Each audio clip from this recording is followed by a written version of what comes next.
ஹே அர்த்தநாரி, உனக்கு உடம்பு இல்லை அப்படின்னு சொன்னேனே, அப்போ உனக்கு சிலையா, ஓவியமா, ஃபோட்டோ படமாக வச்சு பார்க்குறதெல்லாம் என்னது? அதுலேயும் கூட நீ இருக்க, ஆனால் அதில் மட்டும்தான் நீ இருக்கேன்னு கிடையாது. அசையாத வெறும் உடல், அதுக்குள்ளே உயிர் கொடுத்து நீ அசைவை ஏற்படுத்துறியே. அதே மாதிரி ஒரு கல்லை, வெறும் கல்லை எப்பவும் குளிப்பாட்டி அலங்காரம் பண்ணி சாப்பாடு போட்டு கதை பேசி அதை புகழ்ந்து இனிமையாக பேசி அதுக்கு வேண்டிய சௌகரியங்களை எல்லாம் தெரிஞ்சதில் முடிஞ்ச அளவு பிரியத்தோடு செய்து கொடுத்து மனசு வாக்கு செயல்களால் அதனிடம் இன்னும் நெருங்கி பழகி ஆத்ம தோழனா உரிமை எடுத்துண்டு பழகினா இந்த கல்லுக்கும் உயிர் வரும். அதுதான் நீ. கல்லுக்குள் இருக்கும் தாத்பரியமா மீனாட்சி அப்படின்னு யோசிக்க தோணுது. நீ தான் தோன்றும்படி செய்கிறியா? இதைத்தான் பக்தியின் 9 நிலைகள் அப்படின்னு சொல்கிறதா? அந்த 9 என்ன அப்படின்னா, முதல்ல ஸ்ரவணம், கேட்பது, இறைவனை பற்றி கேட்டு கேட்டு அறிந்து தெரிந்து கொள்வது. உதாரணத்துக்கு சாபங்களுக்கு உட்பட்ட பரீட்சித்து மகாராஜா பாகவதத்தை கேட்டு சாபம் தீர்ந்தானே, அந்த மாதிரியா? 2வது கீர்த்தனம், இறைவனின் புகழ் பாடுவது. சுகபிரம்ம ரிஷி பாகவத கதையை பெருமையை இடைவிடாமல் சொன்னாரே, பாடினாரே, அது மாதிரியா? 3வது ஸ்மரணம், நினைப்பது, சிந்தையில் நினைப்பது, இறைவன் நினைவை எப்போதும் கொள்வது. எத்தனை இடர் துன்பம் வந்தபோதும் பிரகலாதன் இடைவிடாமல் ஸ்ரீஹரியை மனதுள் நினைக்க மறக்கவில்லை. 4வது பாத சேவனம், திருவடிகளை விட்டு நீங்காத தூய உணர்வோடு கைங்கரியம் செய்கிறது. இது 4வது பாத சேவனம். 5வது அர்ச்சனை. மற்ற மனுஷங்களை தூஷிக்கணும்னு நிறைய அர்ச்சனை பண்ணுறோம், வேடிக்கையாக சொல்கிற அர்ச்சனை. உன்னை மீனாட்சி சொக்கநாதா அர்ச்சனை பண்ணணும். ஆக்சுவலாக அர்ச்சனைன்னா என்னென்னா உன்னை நல்லா போற்றி புகழ்வது. ஆனால் மனுஷங்க வேடிக்கையாக சொல்லுவாங்க, நல்லா அவளுக்கு ஒரு அர்ச்சனை கொடுத்தியா, அவனுக்கு நல்ல ஒரு அர்ச்சனை கொடுத்தியா அப்படின்னா என்ன திட்டி தீத்தியான்னு அர்த்தம். அதை வேடிக்கைக்கு சொல்கிறது.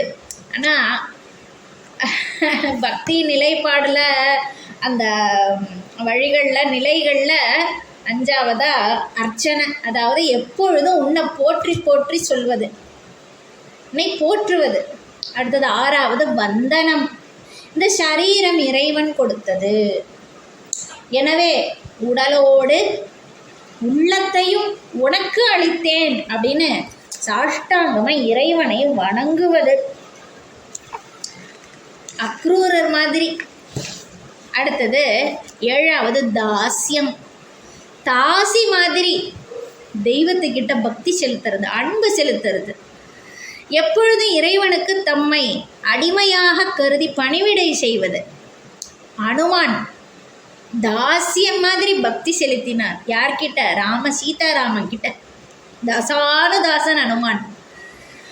8வது சக்கியம், சகி, சகா அப்படின்னு நினைக்கிறது. இறைவன் என்னுடைய சகி, இறைவன் என்னுடைய சகா அப்படின்னு தோழமை உணர்வோடு நினைத்து என் அன்பிற்குரியவரை போல நேசத்துடன் பக்தி செய்வது. சரிசமமாக உண்டு உறங்கி பேசி பழகி, இந்த மாதிரி. அர்ஜுனனும் கிருஷ்ணனும் இதுக்கு உதாரணம். 9வது ஆத்ம நிவேதனம்.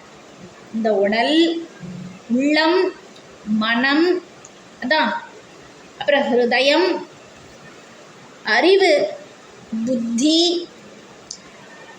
ஞானம், இது எல்லாத்துக்கும் மேலே இது எல்லாத்தையும் இயக்கிற கரண்ட் ஒன்று இருக்குது, ஆத்மா. கரண்ட்டு போச்சுன்னா மொத்தமும் போச்சு. அந்த ஆத்மாவை அப்படியே நைவேத்தியம் பண்ணுறது உனக்கு. இந்த ஆத்மாவே அவனுடையது தான் அப்படின்னு இறைவனுக்கு அன்னமாக அந்த ஆத்மாவையே நைவேத்தியம் செய்கிறது.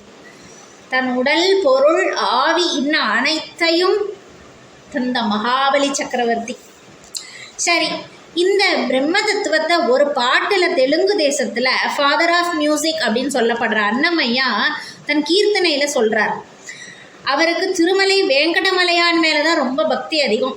ஆனால் எளிமையான ஜனங்களுக்கும் புரியற மாதிரி நாட்டுப்புற மெட்டில் பாட்டா பாடி உயர்ந்த விஷயங்களை எல்லாருக்கும் கொண்டு போய் சேர்த்தவர்.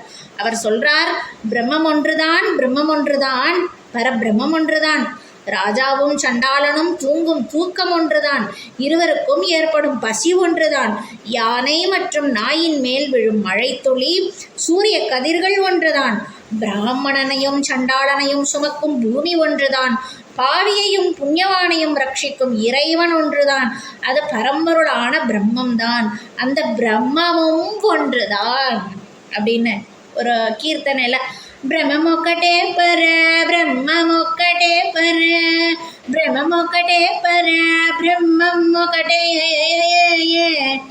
தந்தனாகி தந்தனா புரே தந்தனா பளதந்தனானா பளதந்தனானா ஓ பளதந்தனானா பிரம்மமொக்கட்டே பர பிரம்மமொக்கட்டே பர பிரம்மமொக்கட்டே பர பிரம்மமொக்கட்டே அப்படின்னு சொல்லி அந்த கீர்த்தனையில், தெலுங்கு கீர்த்தனையில் அர்த்தம் இப்போ நான் சொன்னேனே அதுதான் அந்த அர்த்தம்.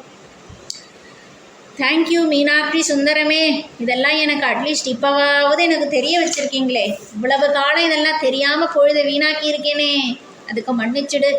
இப்போ கிருபை பண்ணி எனக்கு தெரிய வச்சுருக்க, அதுக்கு தேங்க்யூ, நமஸ்காரம். இனி இதை தொடர்ந்து நான் கடைப்பிடிக்க உன்னுடைய தயவு வேணும். உன் தயவு இல்லைன்னா இதை கடைப்பிடிக்கிறது கூட கஷ்டம். ஓகே, நீ தாழ் துணை.